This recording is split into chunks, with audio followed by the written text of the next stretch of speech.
Hello my beautiful friends and welcome back. I have missed you guys so much. I know it's only been a couple of weeks, but that is the longest time it has been in years.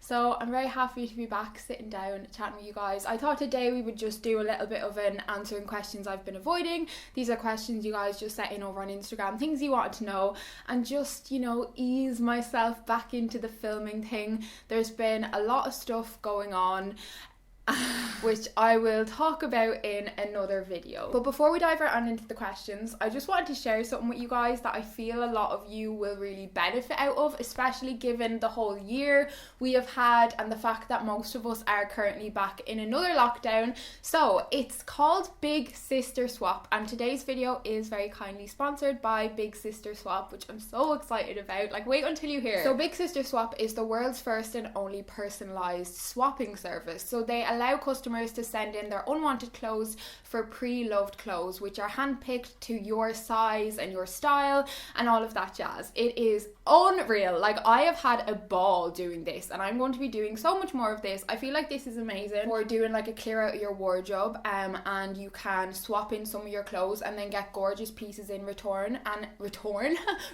So their aim is to make sustainable fashion as accessible as possible with super affordable prices. They're very size inclusive, and they also offer worldwide international shipping, which is just fabulous. So basically the way it works is so easy. So all you've got to do is purchase a swap on their website. There's different sizes and price ranges to suit everybody, and then you'll fill out a style form. So this is where you're going to specify exactly what it is you want, so you can give as much or as little detail as you want. So for example, you can choose the kind of patterns on your clothes, the colors, you can choose styles. So just say trousers. Do you like flowy trousers, skinny trousers, 3/4 length trousers? Like, do you like flowy skirts, mini skirts, midi skirts? Like, you can really go into detail about what you want. If you don't want any jackets, say no jackets, no shoes. Like, if you just want accessories, you can just get accessories. Like, it is completely up to you. So you can make sure you're going to get pieces that you really do love, which I just think is amazing. And they also do swaps for males, for babies, and their age ranges are from like newborn babies to 50 plus. So it's so inclusive. There's literally something for everybody. Then all you've got to do is package up your clothes. So just say you're doing a 1 kg swap, you'll send 1 kg of your clothes and then receive 1 kg of pre-loved clothes. So you'll send them your package, and then they'll send you back a package of hand-picked pre-loved clothes based off your information that you provided them with, so what kind of styles and stuff you like. In my opinion, the best benefit of this service is the fact that if you receive something and you don't like it, you can send it back and they'll swap it again for you completely free, no charge. And I just think that's amazing. You can also pick like what kind of shops you normally shop at, so they know your kind of style, or you can send them in photos of outfits you like, or your Instagram, so they know what way you kind of dress and stuff. But yeah, I showed you guys here the clothes I sent in, and then also the clothes I received, and I'm so delighted. I'm literally going to be doing the biggest wardrobe clear out now. But yeah, I'd really recommend you check them out. I'll leave the details and all that down below. But thank you so much, Big Sister Swap, and happy sister swapping. Right, so the first question is, do you think the pill made you gain weight? Now, I know this is such a talked about topic like amongst women, and a lot of women do be really afraid about going on the pill because they feel like they will gain a lot of weight.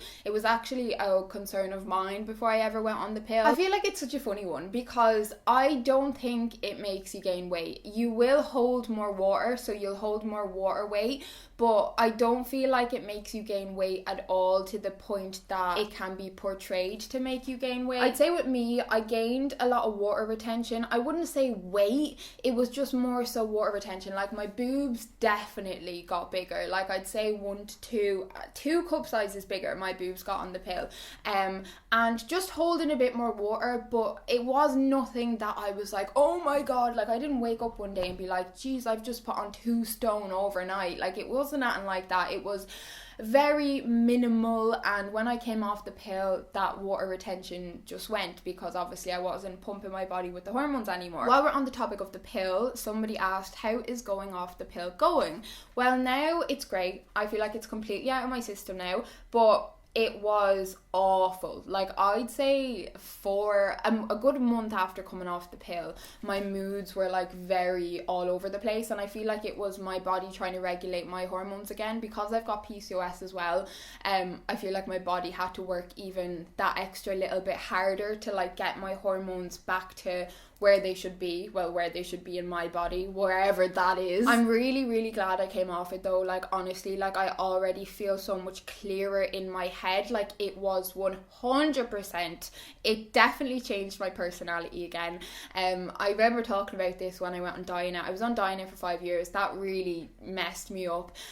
But this one definitely changed my personality as well, and I'm only able to see it now that I've stopped the pill, because even like my thought patterns and just the ways I'd be have already changed. And I only came off it there in mid-September, and I'd say only in like the last week I've really noticed how much my own personality is starting to come back into me, which is just great. It made me mad. It really did make me mad. I feel like men in relationships don't give their woman the credit they deserve if they are taking the pill for contraceptive reasons. Like, I feel like men just truly really don't understand, or have never taken the time to research and see how much it can actually affect their partner. Do you know what I mean? With the pill, like, I've noticed now the 2 times with me being on it that I only see once I've come off it how much it has changed my personality, how much it has affected me.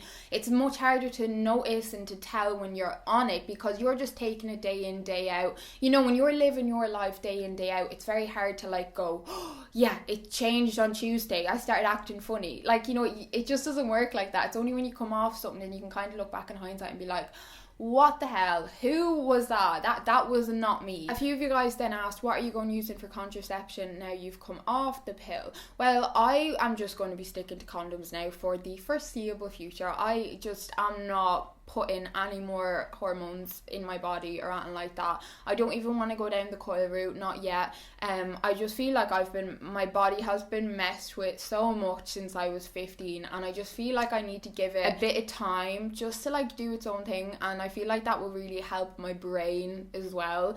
And yeah, like, condoms are absolutely perfect. Like, I feel like they get a really bad rep, but I feel like pills and stuff should be getting even worse of a rep because they mess you up inside. Do you know what I mean? How is your mental health? This was quite a reoccurring one. Obviously, I posted the video there, probably was it like a month ago, where I kind of was sharing with you guys where I was at, how I was feeling, and how low I was. And first of all, I just want to say that I'm so happy that like touched a lot of you guys, and a lot of you guys related to it. Not happy that you related, because that makes me sad, but happy that it made a lot of you guys feel less alone. And I've had messages from you guys saying that it's made you feel more normal and stuff, and that you were feeling crazy before. And first of all, I just want to say, you're not crazy. You're really not crazy, and don't ever let anyone make you feel like you're crazy for what you're going through. And because that has definitely happened to me this year, and I feel like it's a really cruel thing to do to people. Where I'm at now, I actually had an appointment today with the doctor. I am starting therapy in the start of December, at the beginning of December. I'm going to be starting a year-long therapy program, which I'm really excited about, and it's going to be 2 sessions a week for a year. So it's really intense, but I feel like it's going to do me the world of good. And already from talking to the doctor and kind of going through what it'll be covering, like, it's a lot of kind of like coping mechanisms, and a lot will be covered in the therapy. Obviously, it's a year-long course. Me here like listing off everything as if I know, and I've not even started it yet, but I'm feeling really hopeful for that. I feel like that is what I need, and I've never done something like that, and I've never found something that I feel suits me so much as this kind of therapy that I'm going to start does. So just to encourage any of you guys, if you're struggling, please look into therapy in your country, and just even get yourself on the lists or whatever it may be. If there are long waiting lists, the sooner you deal with it, the better. And I just feel like, you know, you might think, oh, a year is a really long time, but in the grand scheme of things of your whole life, it's absolutely absolutely no time whatsoever. And if you can commit yourself to helping yourself for that year and really committing to the therapy and stuff, it will benefit you like in the long run so much. I just feel like it's so important that I share that with you guys, that I am going to start in therapy, because you know, we really need to normalize therapy, and you know, we need to normalize, if you need an antidepressant, to take your antidepressant. My dog is absolutely banging Nitty.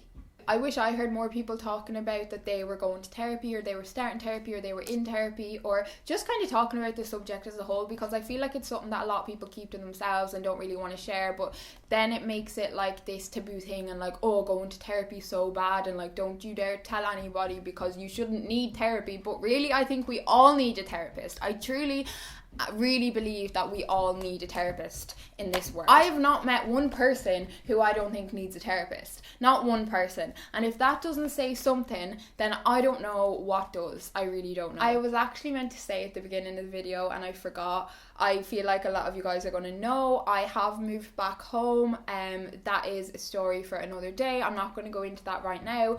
But yeah, I am back home now for the foreseeable. So in case you recognise where I am in my videos and stuff, just know that I am back home. Why do you and Mel seem to get the same outfits from fablex to promote? We don't get the same outfits, so we actually get to choose the outfits from fablex, so it's completely up to us. They don't just send us out clothes and go, you have to promote them. We actually get to choose what outfits and what clothes we like and what ones we would wear and stuff.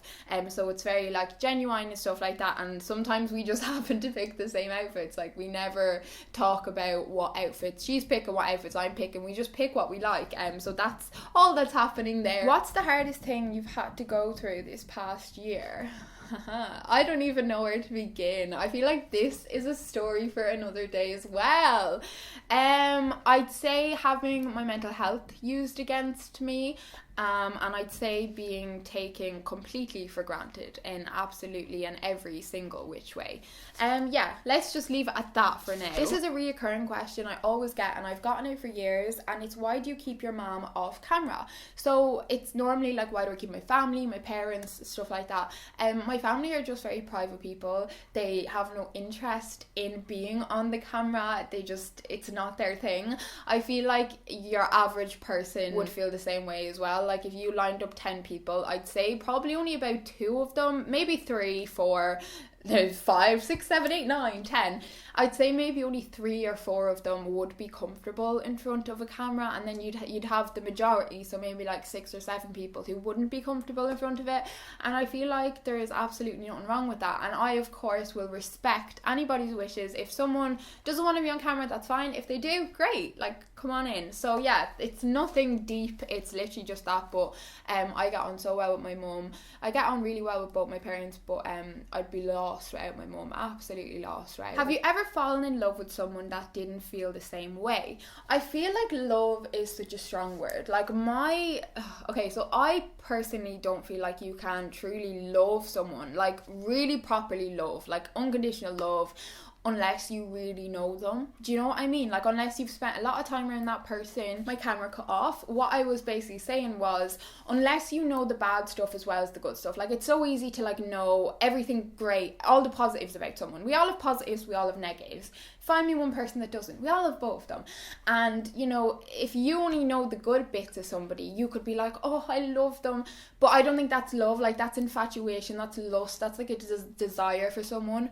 But like, true love only comes when you know all the bad stuff too, and maybe you've seen some of it, or you've been around for some of it, and you just still absolutely adore that person and everything they are. I just feel like love, like the word love, is thrown around way too much these days, and I feel like most of the time it is actually like an infatuation or a lust. Like, I've seen real love in my life. Like, I've seen it, and it's very different to what a lot of people would consider love as. Like, I feel like proper love is like unconditional love. I'm just waffling now. Anyways, back to the question. My brain is on like a blah, blah, blah today.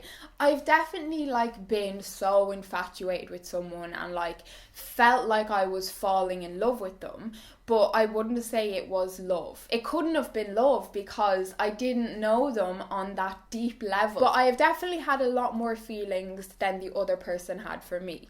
Like, I definitely wanted something to go further than it ended up going because the other person didn't want it to go. So yeah, you could say, you know, I had a lot more feelings than the other person and they didn't necessarily feel the same way back. Or maybe they did, I don't know, they were going through a bit of a fuckboy kind of stage, you know, that whole jazz. And we don't want one of those anyway. Like, you know, if they don't want you from get-go, honey, like, you know, don't let a man tell you he don't want you twice. You know, that little TikTok, it's true. Like, it's so true. Why am I on such a waffle today? Okay, the next one is, what's the worst thing about being you? 100% how much I overthink. My brain, like, oh, it is such an awful place to be. My brain, like, just likes to think so much, like, completely overthink every situation, every scenario, and it's a real problem. But I feel like that's something that the therapy is really going to help me with, because it's all about kind of processing your emotions and kind of the here and now and dealing with things as they come up and just the best ways of coping and stuff like that, so you don't get yourself into these kind of states and go into like self-destruct mode or anything like that. But yeah, definitely how much I overthink things. But I feel like there's a reason for that as well. Like, I feel like in the past I've been like way too naive, and therefore as the years have gone on and like I've been lied to and I've been betrayed and cheated on, all this jazz, like it kind of makes you question things a little bit more. So I don't even know if that's a bad thing or if it's a good thing. Like, I feel like the extent to which my brain does it and on the things it can do it on, like, there will be no problem. I will make a problem. With how extreme it is, like, yeah, my therapy will definitely help, but I still feel like having an aspect of overthinking is quite good, because it means you're less likely gonna do things impulsively, and like you're kind of more likely to think things through and like do the best thing instead of just doing something in the moment and then like regretting it later. Even though I can be quite impulsive too. I don't know. Anyways, let's just move on. Impulsive and overthinks and is just a big ball of anxiety. I really hope you guys enjoyed today's video, and thank you so much to Big Sister Swap for collabing with me, and make sure to check them out. I'll leave everything down below. But yes, I love you all so very much, and I'll see you guys super duper soon. Bye bye, friends.